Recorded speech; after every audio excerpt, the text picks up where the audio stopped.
João 14, o verso 6 diz assim: disse-lhes Jesus. Aí se você se localizar, Jesus está dizendo aqui ao povo, às pessoas que estavam perto dele: eu sou o caminho, a verdade e a vida. Ninguém vem ao Pai senão por mim. Eu sou o caminho, eu sou a verdade, eu sou a vida. Ninguém vem ao Pai senão por mim. Agora eu gostaria que você abrisse em Efésios. Vai um pouquinho para frente aí. Aleluias. Efésios no capítulo 2, o verso 8. Santo é o Senhor, aleluias. Romanos, 1º, 2º Coríntios e Efésios. Gálatas, desculpa, Efésios. No capítulo 2, verso 8, diz assim: porque pela graça sois salvos, por meio da fé, e isso não vem de vós, é dom de Deus. Porque pela graça sois salvos, por meio da fé, e isso não vem de vós, é dom de Deus. Amém? Você pode sentar glorificando ao Senhor. E aí você pode perguntar: que relação há entre eu sou o caminho, a verdade e a vida, e pela graça sois salvos, isso não vem de vós, é dom de Deus. Tudo a ver. Esses dois versos nos remetem a falar sobre salvação. E quando eu falo de salvação, obviamente eu falo sobre Cristo e sobre sua cruz. Então, Jesus dizendo: eu sou o único caminho, a única verdade, e Ele é a vida. E fala aqui em Efésios 2:8, que pela graça nós somos salvos, mediante a fé. Isso é dom de Deus. Dom de Deus aqui, não está na Bíblia, você não vai achar isso, e não é heresia, irmão. Isso é algo que eu peguei para mim. O dom que está sendo falado aqui, está falando da pessoa de Jesus Cristo. Porque não tem outro caminho que nós sejamos salvos que não seja Cristo. E se aqui em Efésios está dizendo que somos salvos pela fé, e isso é um dom de Deus, para mim fala da pessoa de Cristo. Ou seja, para mim Cristo é o maior dom que Deus pode dar.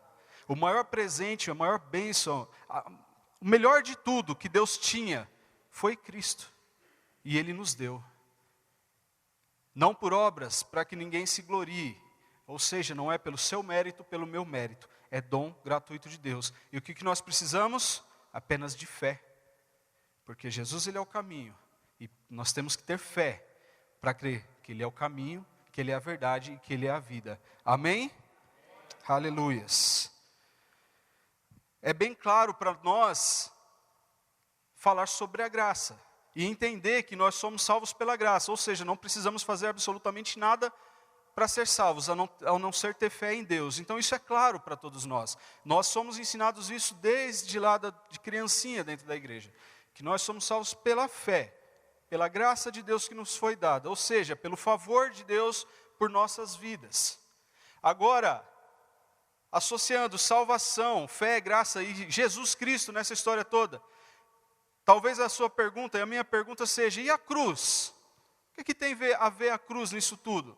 Ah, porque Jesus tinha que morrer. Tudo bem, mas tinha que morrer por morte de cruz? O porquê que Ele teve que morrer em morte de cruz? Ele não poderia ter sido enforcado, Ele não poderia ter sido apedrejado, como era muito costume lá naquela época? Pelas heresias, pelas blasfêmias, que segundo os fariseus e os zelotes e todo aquele povo ali falavam dele: não, você é beberrão, você é comilão, olha, você é falso profeta. Então todas essas acusações sobre Cristo, Ele poderia ter sido apedrejado, mas por que Ele não foi apedrejado e sim crucificado? Então se eu pergunto para algum crente aqui na igreja ou fora da igreja, e pergunto: por que Jesus morreu na cruz? Para perdoar os nossos pecados. Correto. Ele morreu na cruz para perdoar os nossos pecados. Mas o quê? Para me dar a vida. Amém. Mas aí eu vou além e pergunto para o crente: crente, mas por que Jesus morreu na cruz e pela morte de cruz? Por que a sentença dele foi a cruz? A maioria dos crentes não sabem. Isso é importante saber? Muito importante saber. Porque se o incrédulo pergunta para o crente: crente, por que ele morreu em morte de cruz? Então, não sei. E aí a Bíblia diz que o povo perece porque falta-lhes conhecimento. Às vezes nós temos a pessoa já pertinho de nós trazermos ela para a igreja, plantando aquela sementinha. Mas uma pergunta até mesmo simples dessa, afasta as pessoas. Então nós devemos entender o porquê e para que Cristo morreu numa cruz. Amém? Aleluias! Infelizmente, pelo tempo, nós não podemos nos aprofundar muito no assunto. Seria um estudo bem grande, mas glória a Deus que nós temos alguns minutos para falar sobre isso. Antes de falarmos propriamente da cruz, eu quero falar sobre os atributos de Deus, para chegarmos ao porquê da cruz. Amém? Quais são os atributos de Deus? O que são atributos? Ou seja, qualidades de Deus. Ele é infinito, Ele é imutável, Ele é perfeito, Ele é justo, onipotente, onipresente, onisciente, justo. Vários atributos Deus tem. E é por isso que nós o adoramos. Só que esses atributos, essas qualidades, ninguém fez. Deus não foi criado, Ele existe. Então, Deus não formou um caráter em si próprio. Ele não começou a trabalhar seu caráter igual nós humanos fazemos. Olha, eu preciso melhorar isso, eu preciso melhorar aquilo. Deus não precisou disso. Deus não formou um caráter, Deus não trabalhou o caráter dele, Deus não trabalhou o jeito dele. Deus é e pronto e acabou. Ele é assim. E Cristo sendo assim, e essa qualidade que eu citei aqui, Ele é imutável, ou seja, Ele não pode mudar, e as suas qualidades, e o seu jeito, a sua forma de pensar, a sua forma de reger o mundo, não pode ser alterada. Deus tem leis em si mesmo, Deus tem preceitos em si mesmos que jamais podem ser mudados. Sendo assim, quando um pecador, igual nós somos, vai se apresentar a Deus, é barrado pelos atributos dele. Por quê? Porque nós, sendo pecadores, não temos acesso a um Deus tão puro, a um Deus tão limpo, a um Deus tão justo, imutável, a um Deus que é perfeito. O que é a definição de perfeito? Não tem estrago, não tem rasura, não tem nada que desabone, é perfeito. A beleza de uma flor é perfeita, o funcionamento do corpo humano é perfeito. A distância que nós estamos aqui, nós, planeta Terra, estamos em relação à Lua, é perfeita. Não pode estar nem mais nem menos, porque senão acaba com esse planeta. Ou seja, tudo que Deus fez é perfeito. Imagina Deus, o Criador. E aí como que você e eu, pecadores, podemos chegar diante de um Deus que é perfeito? Então, por causa desses atributos, o pecado nos separou desse Deus. Nós já nascemos em pecado. Está claro isso para todos? Davi fala que eu sou pecador e em pecado minha mãe me concebeu. Ou seja, nós somos pecadores. Ah, mas eu não menti hoje. Mas irmão, tanta coisa acontece no nosso dia que faz de nós pecadores. Você não peca só com sua boca ou com seu olho. Você nasceu em pecado. Infelizmente essa é a nossa sentença. Esse seria o nosso destino, inferno. Porque todos que pecam, o único destino dele é inferno, morte eterna.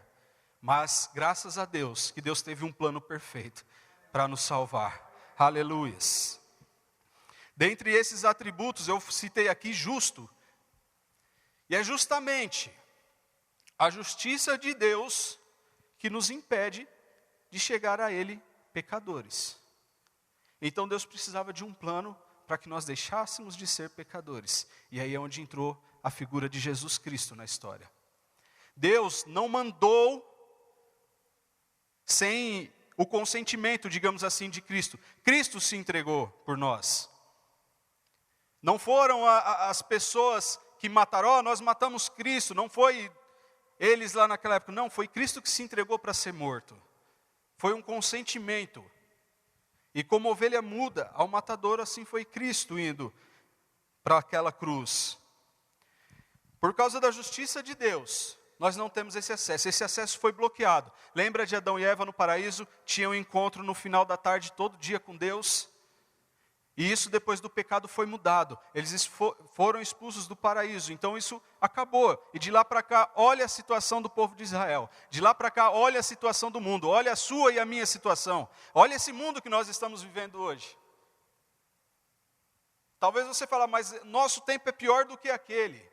Irmão, quando eles estavam naquele tempo, eles achavam que o tempo deles também era o pior. porque o pecado lá também era grande. É que hoje nós temos muito mais acesso a informações. Então nós falamos, nossa, como esse mundo está perdido. Mas naquela época já estava perdido. O mundo está perdido desde quando o homem pecou. E quanto a isso, nós não temos o que fazer. O destino do mundo já está traçado. É só ler Apocalipse.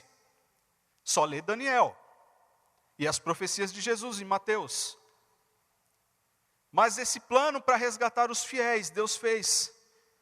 Lá ainda em Gênesis.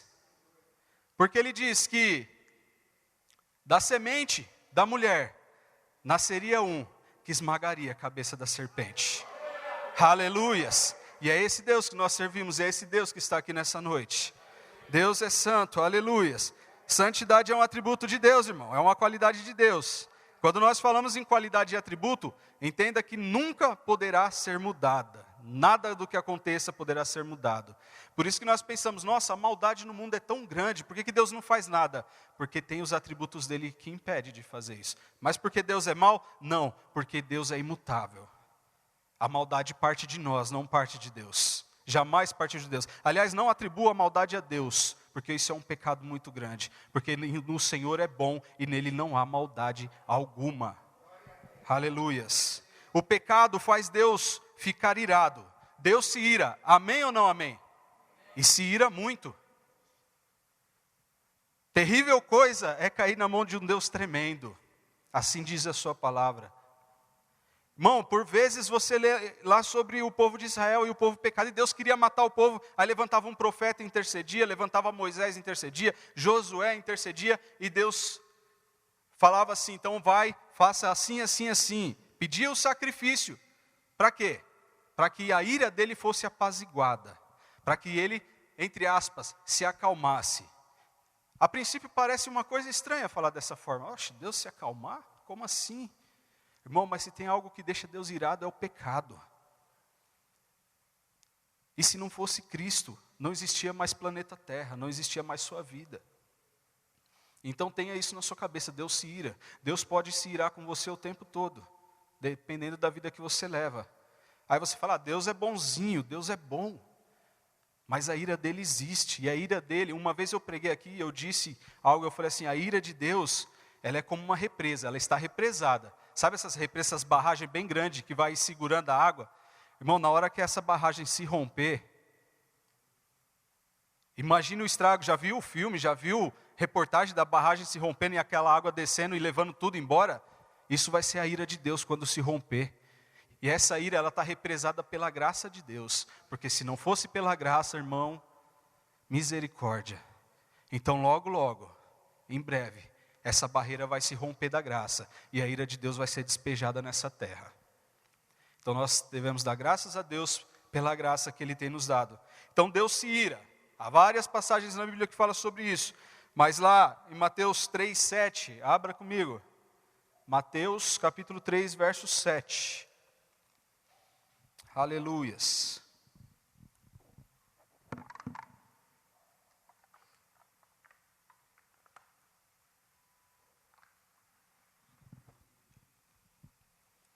Mateus 3, o verso 7. Diz assim: E vendo ele muitos dos fariseus e dos saduceus que viam ao seu batismo, dizia-lhe, raça de víboras, quem vos ensinou a fugir da ira futura? Dentre tantas referências sobre a ira de Deus, João Batista diz, e chama aquelas pessoas de amiguinhos, né? De meus queridos, ai amado, raça de víboras, serpentes venenosas, quem ensinou vocês a fugir da ira de Deus? Igreja videira, quem ensinou a gente a fugir da ira de Deus? Jesus está voltando, e essa ira em breve vai ser solta sobre a terra. O nosso pecado chegou a Deus, fazendo com que Ele se ire contra o ser humano. Irmão, desde quando Adão pecou, Deus está irado com o ser humano. Imagine há quantas centenas de anos Deus não vem segurando a sua ira. Aí as pessoas falam, nossa, mas Deus soltou a ira sobre Israel, porque Israel morreu. Nossa, acima de 20 anos ninguém entrou na terra prometida, porque a ira de Deus desceu sobre o povo. Isso não é nada perto do que está para acontecer nesse planeta. Aí veio Jesus e inaugurou o tempo da graça. Então nós não pagamos mais agora pelos nossos pecados. Então quando você ouve pessoas falando assim, eu estou pagando porque eu fiz isso lá atrás. Mentira. Tem consequência sim, se você fumou, aí você tem consequências sobre o seu pulmão. Se você bebeu, você tem consequências. Você tem consequências se você dirigiu bêbado, bateu o carro, quebrou algum membro do seu corpo, você tem consequências. Mas achar que Deus está pesando a mão sobre você por algo que você fez, irmão, nós estamos vivendo no tempo da graça. E quando nós falamos em graça, nós falamos que tudo pode ser perdoado, desde que haja arrependimento. Então Deus não está pesando a mão sobre ninguém, ainda. Deus não está pesando a mão sobre eu ou você individualmente, ainda. Mas para aqueles que ficarem aqui na grande tribulação, vai sentir o peso da mão de Deus. O preço, irmão, não tem ninguém pagando o preço aqui ainda. O preço foi pago lá na cruz do Calvário. Então, todas as tribulações, na minha última mensagem eu falei sobre isso, que nós passamos por tribulações, nós vamos passar sim, mas porque acontece, é a vida. Nós estamos vivos, então acontece. Mas não que Deus esteja pesando a mão sobre nós, apesar de que tudo que acontece é permissão de Deus. Se Ele está permitindo, glória a Deus e vai em frente, porque Ele é contigo. Amém? Aleluias. E aí nós começamos a entrar no sentido da salvação e da absolvição das pessoas pelo sacrifício. Então, como eu falei sobre a cruz de Cristo, como eu falei no início aqui, o que tem a ver Jesus, a cruz e a graça? Então, nós começamos aqui a entrar sobre, o que é tudo isso? Quando Deus está virado com o povo, Ele mandava sacrificar.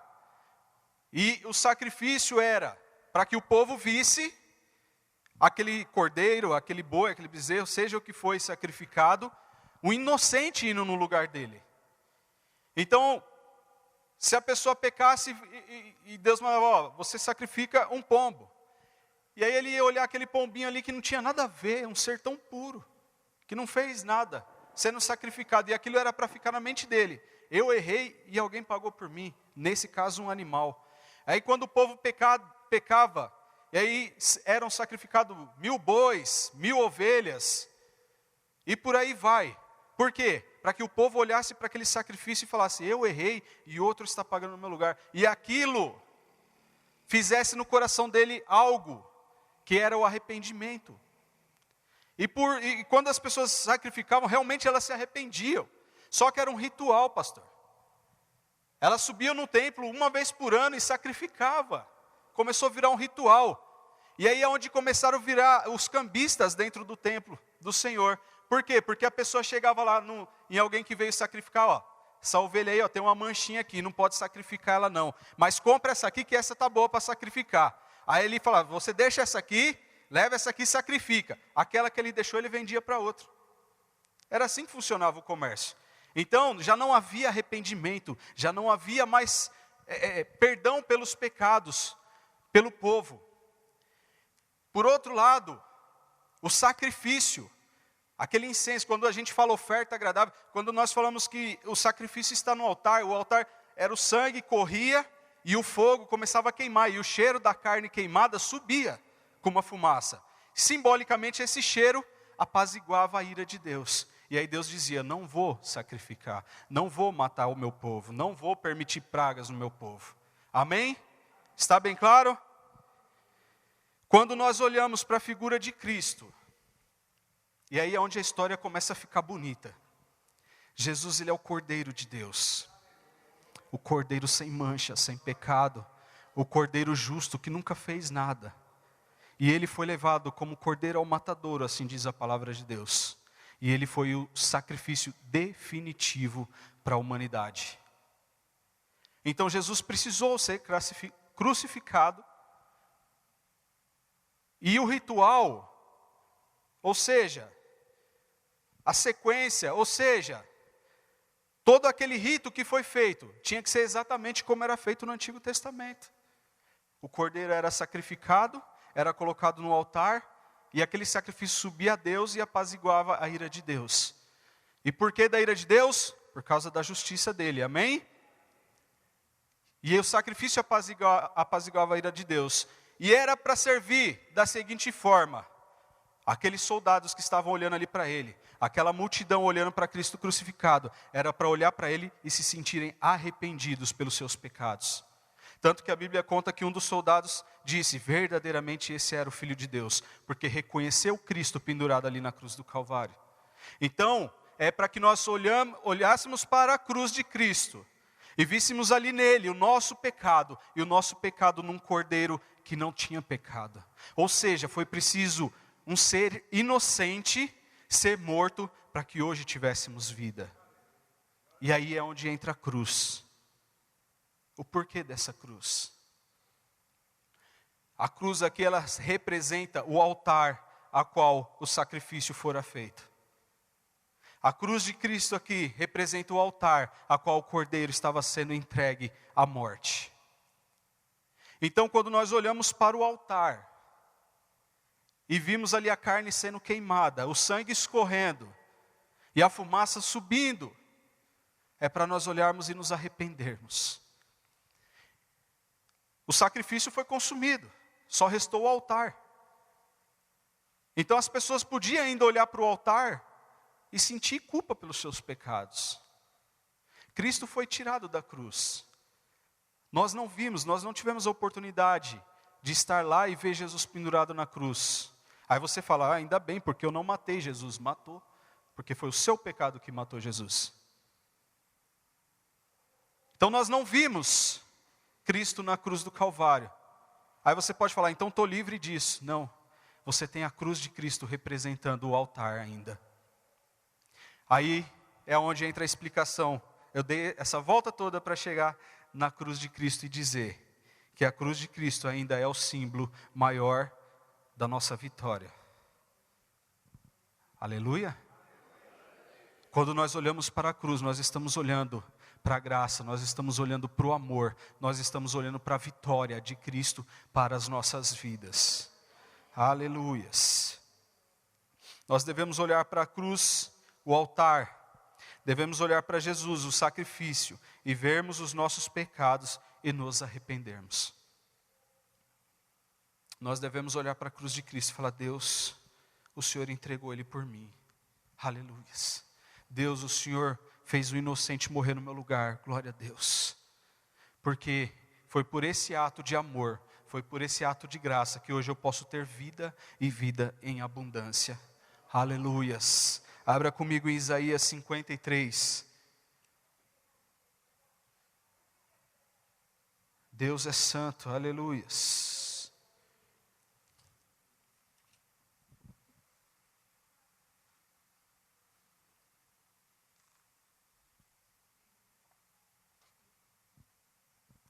Isaías 53, 4, diz assim: verdadeiramente Ele tomou sobre si as nossas enfermidades e as nossas dores, levou sobre si. Nós o reputávamos por aflito e ferido de Deus e oprimido. Mas Ele foi ferido pelas nossas transgressões e moído pelas nossas iniquidades, ou seja, pecados.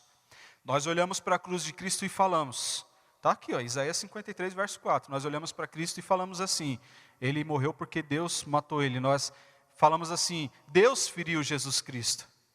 Deus feriu Jesus na cruz. Mas no verso 4, no 5, ele diz: mas Ele foi ferido pelas nossas transgressões. Nós olhamos e dizemos: Deus matou Jesus. Mas Isaías continua dizendo aqui: foi o meu pecado que matou Jesus. Foi as minhas iniquidades que matou Jesus. Está vendo como há essa inversão? E nós ficamos pensando: Deus fez, Jesus se entregou. E os meus pecados pesaram ali na cruz de Cristo. Aleluias. O castigo que nos traz a paz estava sobre Ele. Pelas suas pisaduras nós fomos sarados. Sarados aqui nós podemos dizer também perdoados. Pelas pisaduras de Cristo nós fomos perdoados. Todos nós andamos desgarrados. Todos nós andamos desgarrados como ovelhas, cada um se desviado pelo seu caminho, mas o Senhor fez cair sobre Ele a iniquidade de todos nós. Lembra que eu falei que o plano era o plano de Deus? O Senhor permitiu que caísse sobre Cristo todos os nossos pecados.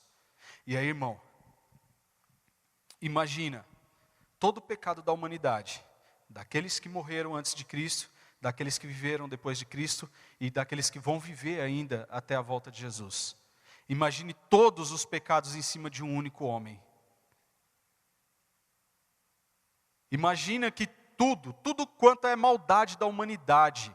Imagine todas as mortes de Hitler, de Stalin. Imagine todas as mortes que houve aqui no Brasil na ditadura. Imagine todas as mortes que houve aí por assassinos.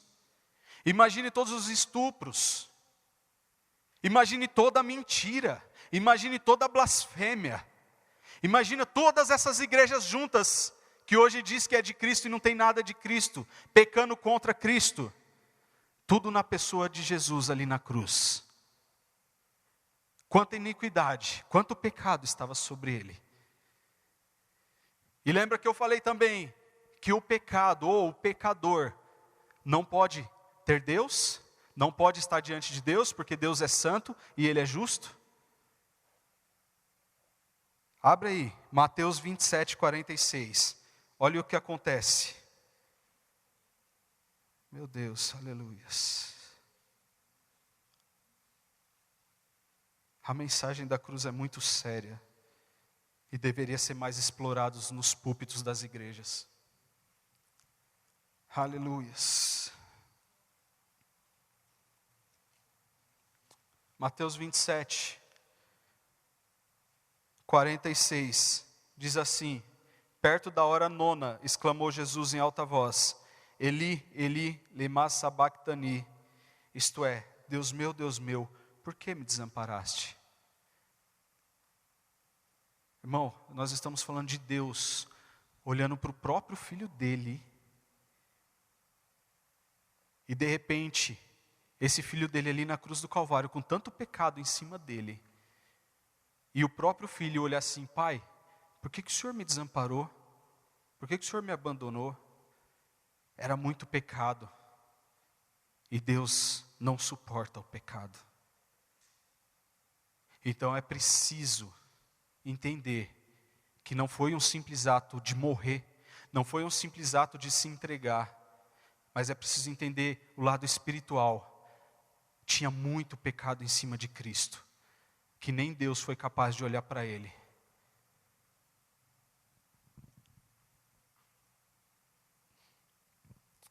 Volta lá em, 1 João 3,14.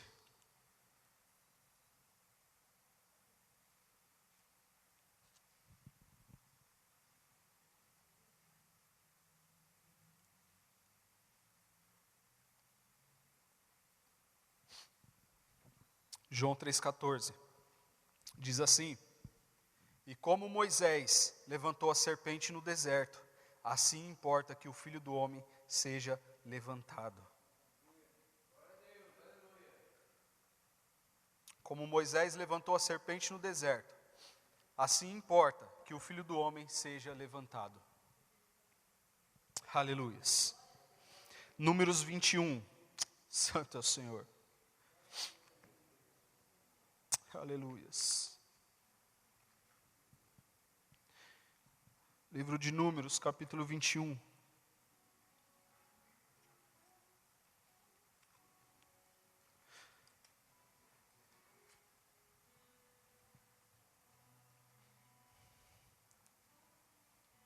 Diz assim, a partir do verso 5. E o povo falou contra... Você está acompanhando a sua Bíblia? Diga. E o povo falou contra... Deixa eu fazer uma pausa nisso aqui. Irmão, o que nós temos falado contra Deus nos nossos dias não está escrito. Ah, porque Deus fez isso, porque Deus permitiu aquilo, porque Ele fez aquilo outro. Nós temos falado contra Deus como nunca outra geração falou. Nós temos pecado tanto como nenhuma outra geração. A libertinagem em nossos dias é tanta que chega a dar nojo. Nós olhamos aí fora o homossexualismo, olhamos aí fora essa libertinagem e achamos que estamos livres disso, nós estamos separados disso. Não, está acontecendo dentro da igreja. Essa semana que passou, eu li uma notícia que eu fiquei triste, porque eu vim de lá. A Assembleia de Deus, Ministério Madureira, liberou o divórcio e o segundo casamento. Ah, mas isso não tem nada a ver. Não, irmão. Está na Bíblia. Casamento é para a vida toda. Mas não, está liberado para todo mundo. Você pode se divorciar. Não deu certo, se divorcia. Mas não precisa ficar sozinho. Casa de novo, não tem problema nenhum. E sabe por quê? Porque eles se cansaram de tantos escândalos que tinha no meio dos pastores deles. Ao invés de cortar o pecado, eles abriram as portas para o pecado. Iniquidade, apostasia, é isso que está acontecendo na igreja nos nossos dias. Isso é blasfêmia contra Deus. Isso nós estamos atentando contra a santidade do nosso Deus e contra a palavra dele que é imutável. Aleluias. E o povo falou contra Deus e contra Moisés: por que não fizeste subir do Egito para que morrêssemos no deserto? Pois aqui nem pão, nem água há, e a nossa alma tem fastio deste pão tão vil. Ou seja, eles estavam cansados do maná. Milagre acontecendo na vida deles e eles cansados do milagre. Verso 6, então o Senhor mandou entre o povo serpentes ardentes, que morderam o povo, e morreu muito do povo de Israel. Olha a ira de Deus no Antigo Testamento.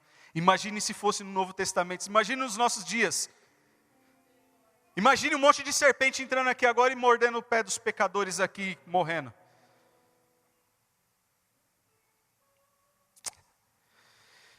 Aleluias. Verso 7, pelo que o povo veio a Moisés e disse: havemos pecado. Irmãos, eles reconheceram o pecado. Quando as serpentes começaram a morder eles e matar o povo, eles reconheceram que eles pecaram, que falaram contra Deus. Porquanto temos falado contra o Senhor e contra ti, Moisés. Ora, o Senhor que tire de nós estas serpentes. Então Moisés orou pelo povo. E disse o Senhor a Moisés: faze uma serpente ardente e põe-na sobre uma haste, e será que viverá todo o mordido que olhar para ela. O verso 9 diz assim: Moisés fez uma serpente de metal e pô-la sobre uma haste. E era que, mordendo alguma serpente a alguém, olhava para a serpente de metal e ficava vivo. Deus poderia ter matado as serpentes? Poderia ter mandado elas desaparecerem? Deus poderia ter curado o povo ali?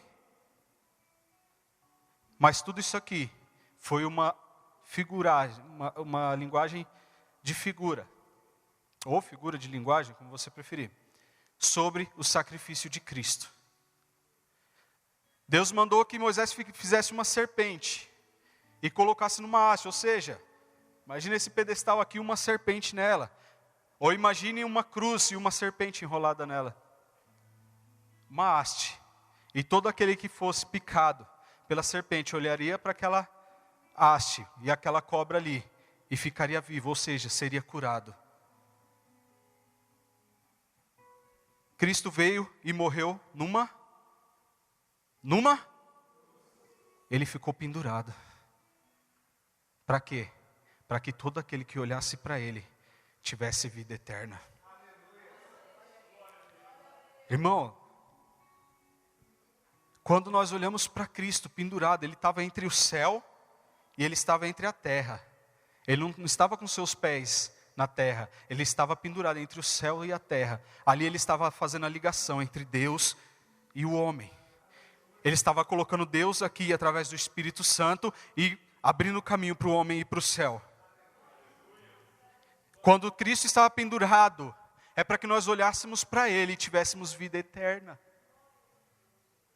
Mas por que Deus não livrou todo mundo lá no povo de Israel? Porque nem todos queriam. Você acha que todos se arrependeram lá em Israel? Irmão, tem gente ruim, que é picado pela serpente e morre, mas não se arrepende. A serpente aqui simboliza o pecado. Quantos de nós estamos sendo mordidos pelo pecado, consumidos pelo veneno do pecado, mas nós não nos arrependemos, porque nós não queremos olhar para a cruz de Cristo. Nós somos orgulhosos e não olhamos para a cruz de Cristo. E aí é por isso que João 3,14 diz, como Moisés levantou a serpente no deserto, Cristo será levantado. Aquele Cristo estava dizendo sobre ele mesmo a Nicodemos, eu serei levantado, e todo aquele que olhar para mim ficará vivo. Todo aquele que olhar para mim terá vida eterna. Então, irmão, quando alguém te perguntar por que foi na cruz, explica para ele, porque todo aquele que olhar tem a vida eterna. Ah, Deus. Se for para Deus, pode ser mais forte.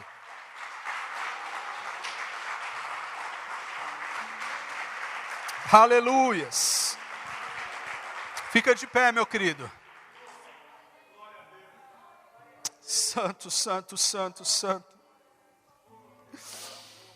Será que alguém é capaz de agradecer a Deus pelo sacrifício? Será que alguém é capaz de agradecer a Cristo pelo sacrifício que Ele fez? Ah, igreja, nós nos lembramos do sacrifício de Cristo só lá na ceia. Quando tem a mesa da ceia aqui pra gente, nós lembramos de Cristo. E aí nós falamos, ah, Deus me perdoa porque eu pequei. Arrependimento é diário. Arrependimento tem que ser no momento do pecado. Irmão, se você tem o Espírito Santo de Deus, quando você peca, você já sente que você pecou. Ah, mas eu não senti nada, então busque o Espírito Santo de Deus, porque tem alguma coisa errada aí. Porque o Espírito Santo de Deus está dentro de nós, e o Espírito Santo de Deus é Deus. E o Espírito Santo de Deus não suporta o pecado. Então quando você peca, ele já fala, você pecou, se arrependa, víbora. Olha para a cruz de Cristo. Irmão, pecado é maldição, Cristo se fez maldito por nós. Olha o peso dessa palavra. Sente o peso dessa palavra. É como se Deus olhasse para Jesus e falasse, filho, você é maldito. Mas Jesus é santo, como pode ser maldito? Porque Ele se entregou por mim. Deus não me chama de maldito. Deus não me chama de pecador. Quem me acusa é o diabo. Porque Cristo se fez maldito por mim. E o que eu faço com esse sacrifício? Nada, eu continuo pecando. Eu continuo errando. Porque a prática do pecado é melhor. É muito mais gostoso fazer a coisa errada. É muito mais gostoso mentir. É muito mais gostoso eu falar contra o meu irmão e não ajudar ele.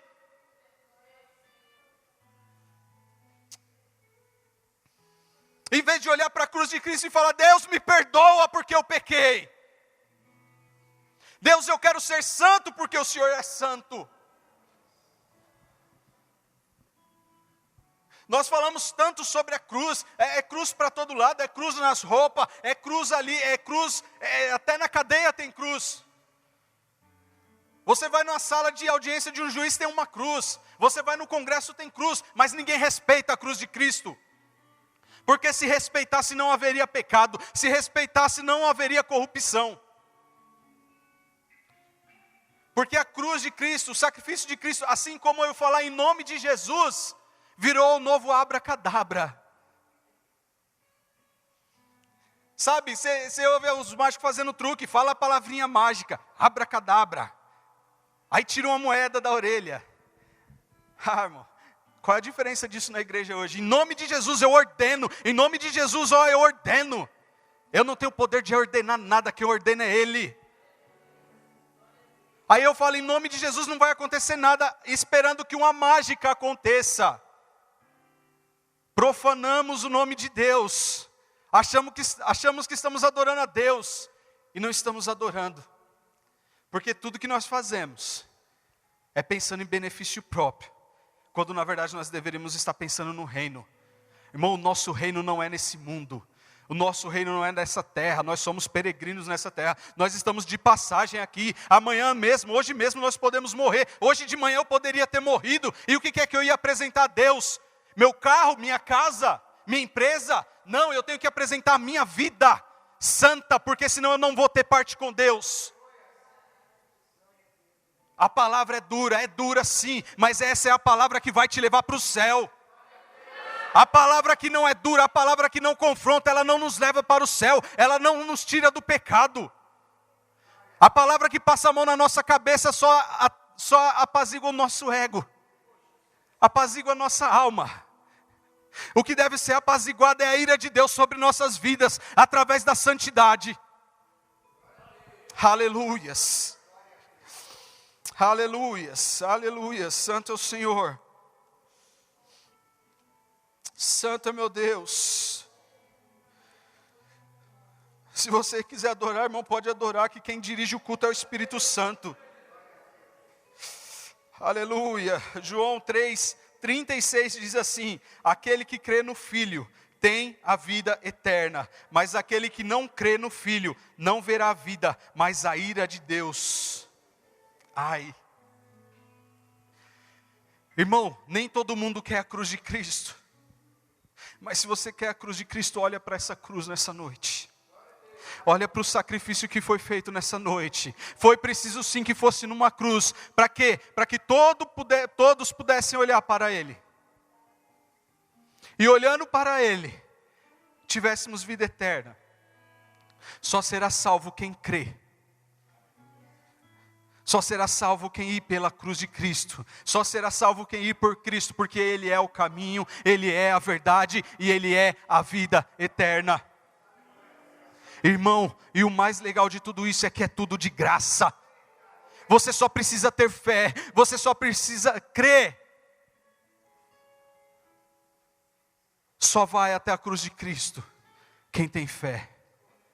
E se você não tem fé essa noite, eu gostaria que você orasse pedindo fé.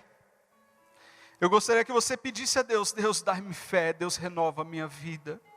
Deus, me renova porque eu preciso, eu quero estar lá no grande dia do Senhor. Sem fé é impossível agradar a Deus. Feche os seus olhos nessa noite.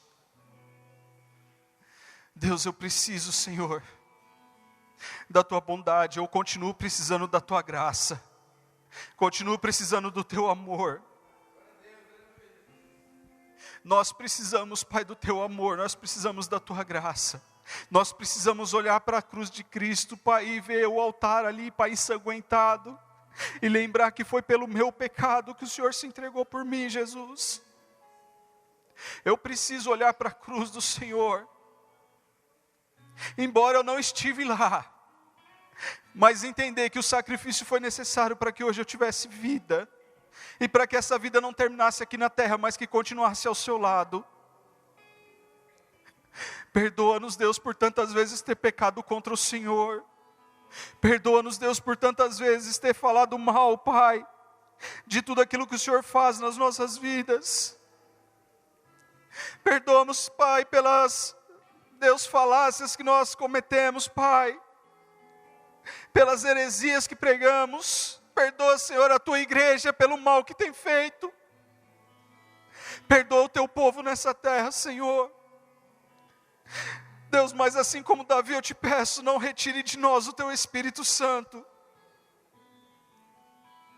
Deus, que possamos olhar a Tua cruz e saber que foi o meu pecado, Pai, o nosso pecado, que levou o Senhor até ela. Que possamos nos arrepender, Senhor, sempre dos nossos pecados, para um dia ter um encontro verdadeiro contigo lá nos céus. Espírito Santo, nos guie. Espírito Santo, nos leve ao caminho da verdade sempre. Espírito Santo, o Senhor tem liberdade nas nossas vidas. Não só para manifestar os dons, não somente Espírito Santo, para fazermos profetizar, mas para nos guiar no caminho reto e perfeito até a cruz de Cristo. Espírito Santo, esteja conosco sempre. Essa é a nossa oração nessa noite. E se você concorda com essa oração, diga amém. Deus. Irmãos, olhe para a cruz de Cristo. Em nome de Jesus, olhe para a cruz de Cristo. Aleluias.